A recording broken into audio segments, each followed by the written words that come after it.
요한복음 12장 6월절이 시작되기 6일 전에 예수께서 베다니에 도착하셨습니다. 그곳은 예수께서 죽은 사람 가운데서 다시 살리신 나사로가 사는 곳이었습니다. 그곳에서 예수를 위해 잔치를 베풀었습니다. 마르다는 음식을 날랐고 나사로는 예수와 함께 음식을 먹고 있는 사람들 가운데 함께 있었습니다. 그때 마리아가 매우 값비싼 향유인 순수한 나드 1리터를 가져다가 예수의 발에 붓고 자기 머리털로 예수의 발을 닦아드렸습니다. 집안은 온통 향내로 가득했습니다. 그때 제자들 중 하나이며 나중에 예수를 배반할 가룟 유다가 말했습니다. 왜 이 향유를 300데나리온에 팔아 가난한 사람들에게 주지 않고 낭비하는가? 그가 이렇게 말한 것은 가난한 사람들을 생각해서가 아니었습니다. 그는 돈주머니를 맡고 있으면서 거기에 있는 돈을 훔쳐가곤 했기 때문입니다. 예수께서 대답하셨습니다. 그대로 두어라. 이 여인은 내 장례날을 위해 간직해둔 향유를 쓴 것이다. 가난한 사람들은 항상 너희와 함께 있지만 나는 항상 너희와 함께 있는 것이 아니다. 유대 사람들의 큰 무리가 예수께서 베다니에 계시다는 것을 알고 몰려왔습니다. 이는 예수뿐 아니라 예수께서 죽은 사람 가운데서 살리신 나사로도 보기 위함이었습니다. 대제사장들은 나사로도 죽이려고 모의했습니다. 그것은 나사로 때문에 많은 유대 사람들이 떨어져 나가서 예수를 믿기 때문이었습니다.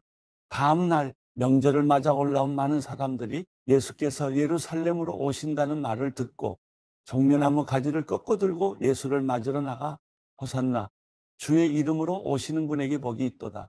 이스라엘의 왕에게 복이 있도다 하고 외쳤습니다. 예수께서는 어린 나귀 한 마리를 보시고 그 위에 올라앉으셨습니다. 이것은 성경에 기록된 것과 같습니다. 시온에 따라 두려워하지 말라. 보라, 내 왕이 새끼 나귀를 타고 오신다. 제자들은 처음에는 이 일을 이해하지 못했습니다. 그러나 예수께서 영광을 받으신 뒤에 비로소 이 말씀이 예수를 두고 기록한 것이며 또한 사람들도 예수께 그렇게 행했다는 것을 깨닫게 됐습니다. 또 예수께서 나사로를 무덤에서 불러내 죽은 사람 가운데서 살리셨을 때 함께 있던 사람들이 그 일을 증언했습니다. 이처럼 무리가 예수를 맞으러 나온 까닭은 예수께서 이런 표적을 행하셨다는 말을 들었기 때문이었습니다. 그러자 바리새파 사람들이 서로 말했습니다.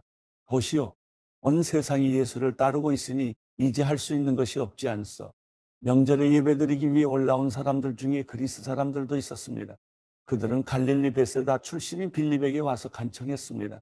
선생님, 우리가 예수를 뵙고 싶습니다. 빌립은 안드레에게 가서 말했습니다. 이어 안드레와 빌립이 함께 예수께 말했습니다. 예수께서 대답하셨습니다. 인자가 영광받아야 할 때가 왔다. 내가 진실로 진실로 너희에게 말한다. 밀알 하나가 땅에 떨어져 죽지 않으면 한 알 그대로 있고 죽으면 많은 열매를 맺게 된다. 자기 생명을 사랑하는 사람은 잃을 것이요. 이 세상에서 자기 생명을 미워하는 사람은 영원히 그 생명을 보존할 것이다. 누구든지 나를 섬기려면 나를 따라야 한다. 내가 있는 곳에 나를 섬기는 사람도 함께 있을 것이다. 누구든지 나를 섬기면 내 아버지께서 그를 귀하게 여기실 것이다. 지금 내 마음이 몹시 괴로우니 내가 무슨 말을 하겠느냐? 아버지여, 내가 이 시간을 벗어날 수 있게 해주십시오 하겠느냐? 아니다. 나는 바로 일 때문에 이때 왔다. 아버지여, 아버지의 이름을 영광스럽게 하소서. 바로 그때 하늘에서 소리가 들려왔습니다. 내가 이미 영광스럽게 했다.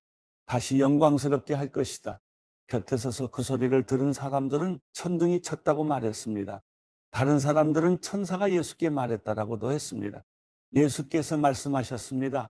이 소리가 난 것은 나를 위한 것이 아니라 너희를 위한 것이다. 이제 세상을 심판할 때니 이 세상의 통치자가 쫓겨날 것이다. 그러나 내가 이 땅에서 들려 올라갈 때 나는 모든 사람들을 내게로 이끌 것이다. 예수께서 이렇게 말씀하신 것은 자신이 어떤 죽음을 당할 것인지 암시하려고 하신 말씀입니다. 그때 무리가 대답했습니다. 우리는 율법에서 그리스도께서 영원히 계신다고 들었는데 어째서 당신은 인자가 들려서 올라가야 된다고 하십니까?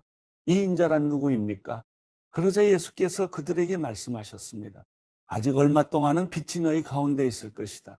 어둠이 너희를 삼키지 못하도록 빛이 있는 동안에 걸어다니라. 어둠 속에서 다니는 사람은 자기가 어디로 가는지 알지 못한다. 너희에게 빛이 있는 동안에 너희는 그 빛을 믿으라. 그러면 너희가 빛의 아들들이 될 것이다. 이 말씀을 하신 후 예수께서는 그들을 떠나서 몸을 숨기셨습니다. 예수께서 이 모든 표적을 그들 앞에서 행하셨음에도 불구하고 그들은 여전히 예수를 믿지 않았습니다. 이것은 예언자 이사야의 말을 이루려는 것입니다. 주여, 우리의 천한 것을 누가 믿었으며 주의 팔이 누구에게 나타났습니까? 그들이 믿을 수 없었던 까닭을 이사야가 다시 이렇게 말했습니다.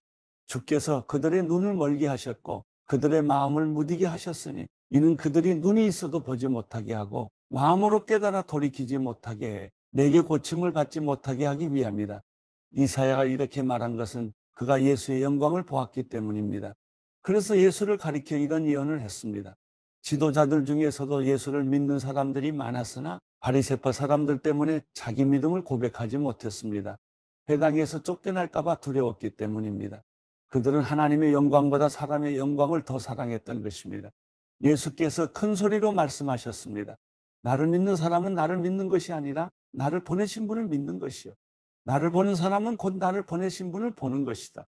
나는 빛으로 이 세상에 왔다. 나를 믿는 사람은 누구든지 어둠 속에 머무르지 않을 것이다. 내 말을 듣고 지키지 않는 사람이 있다 해도 나는 그 사람을 심판하지 않는다. 나는 세상을 심판하러 온 것이 아니라 구원하러 왔기 때문이다.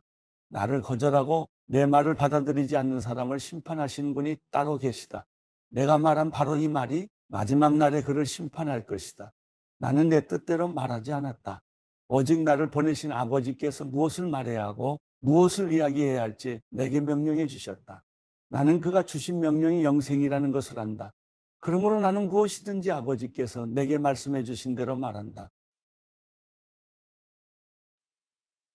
요한복음 13장 6월절 전에 예수께서는 이 세상을 떠나 아버지께로 가실 때가 됐다는 것을 알고 계셨습니다.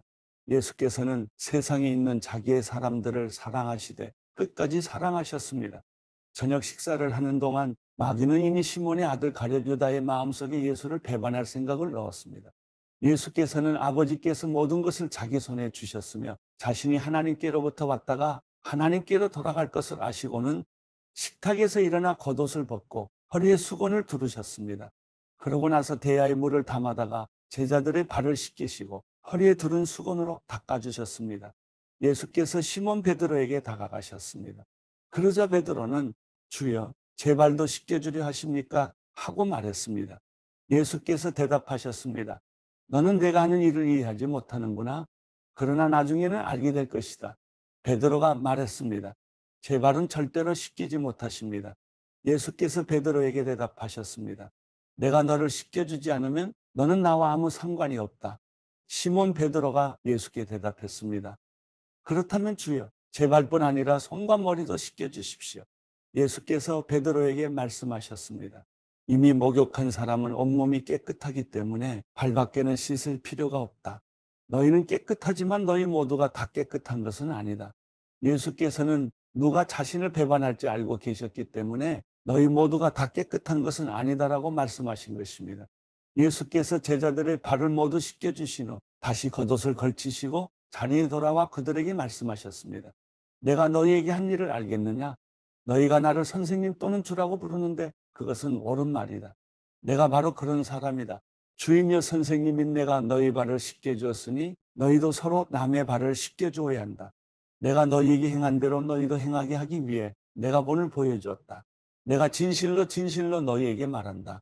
종이 주인보다 높지 않고 보냄을 받은 사람이 보내신 분보다 높지 않다. 너희가 이것들을 알고 그대로 행하면 복이 있을 것이다. 내가 너희 모두를 두고 말하는 것이 아니다. 나는 내가 택한 사람들을 알고 있다. 그러나 내 빵을 함께 먹는 사람이 나를 배반했다라고 한 성경 말씀이 이루어질 것이다. 그 일이 일어나기 전에 내가 지금 너희에게 미리 말해두는 것은 그 일이 일어나면 내가 그러는 것을 너희로 하여금 믿게 하려는 것이다. 내가 진실로 진실로 너희에게 말한다. 누구든지 내가 보내는 사람을 영접하는 사람은 나를 영접하는 사람이요. 나를 영접하는 사람은 나를 보내신 분을 영접하는 사람이다. 예수께서는 이렇게 말씀하시고 나서 심령으로 몹시 괴로워하며 말씀하셨습니다. 내가 진실로 진실로 너희에게 말한다. 너희 중 하나가 나를 배반할 것이다. 제자들은 자기들 중 누구를 말씀하시는지 몰라 당황해하며 서로 쳐다보았습니다. 제자들 중 하나인 예수께서 사랑하시는 제자가 예수 곁에 기대어 앉아 있었습니다. 시몬 베드로가 그 제자에게 손짓하며 누구를 두고 하시는 말씀인지 여쭤보라고 했습니다. 그는 예수의 품에 기대어 물었습니다. 주여, 그가 누구입니까? 예수께서 대답하셨습니다. 내가 이 빵 한 조각을 적셔서 주는 사람이 바로 그 사람이다. 그리고 예수께서 빵 한 조각을 적셔서 시몬의 아들 가룟 유다에게 주셨습니다. 유다가 빵을 받자 사탄이 그에게 들어갔습니다. 예수께서 가룟 유다에게 말씀하셨습니다. 내가 하려는 일을 어서 하여라. 그러나 자리를 함께한 사람들 중 아무도 예수께서 그에게 무슨 뜻으로 그런 말씀을 하시는지 아는 사람이 없었습니다. 어떤 사람들은 유다가 돈을 관리하고 있었기 때문에 예수께서 그에게 명절에 필요한 것을 사오라거나 가난한 사람들에게 뭔가 나눠주라고 말씀하신 것으로 생각했습니다. 유다는 빵 조각을 받은 후 밖으로 나가버렸습니다. 그때는 밤이었습니다. 유다가 나간 뒤 예수께서 말씀하셨습니다. 이제는 인자가 영광을 받게 됐고 하나님께서도 인자로 인해 영광을 받게 되셨다.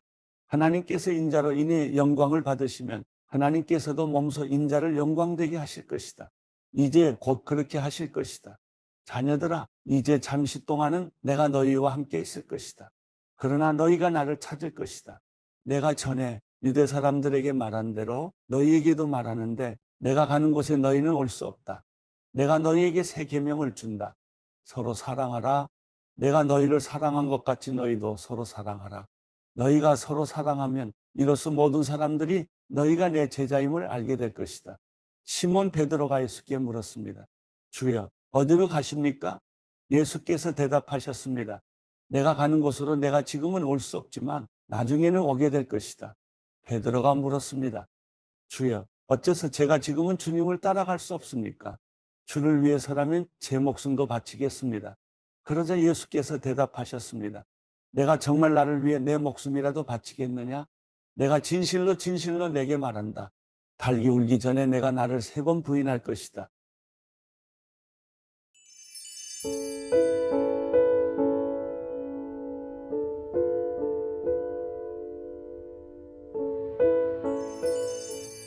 시편 1편. 복이 있는 사람은 악한 사람들의 꾀를 따라가지 않고 죄인들의 길에 서지 않으며 남을 없이 여기는 사람들과 자리를 함께하지 않고 오직 여호와의 율법을 즐거워하고 그 율법을 밤낮으로 깊이 생각하는 자로다. 그는 시냇가에 심은 나무가 계절에 따라 열매를 맺고 그 잎이 시들지 않는 것처럼 하는 일마다 모두 잘 되리라. 악인은 그렇지 않으니 그저 바람에 날려가는 겨와 같도다. 그러므로 악인들은 심판을 견디지 못하며 죄인들은 의인의 모임에 참석하지 못하리라. 의인의 길은 여호와께서 보호하시나 악인의 길은 망하리라.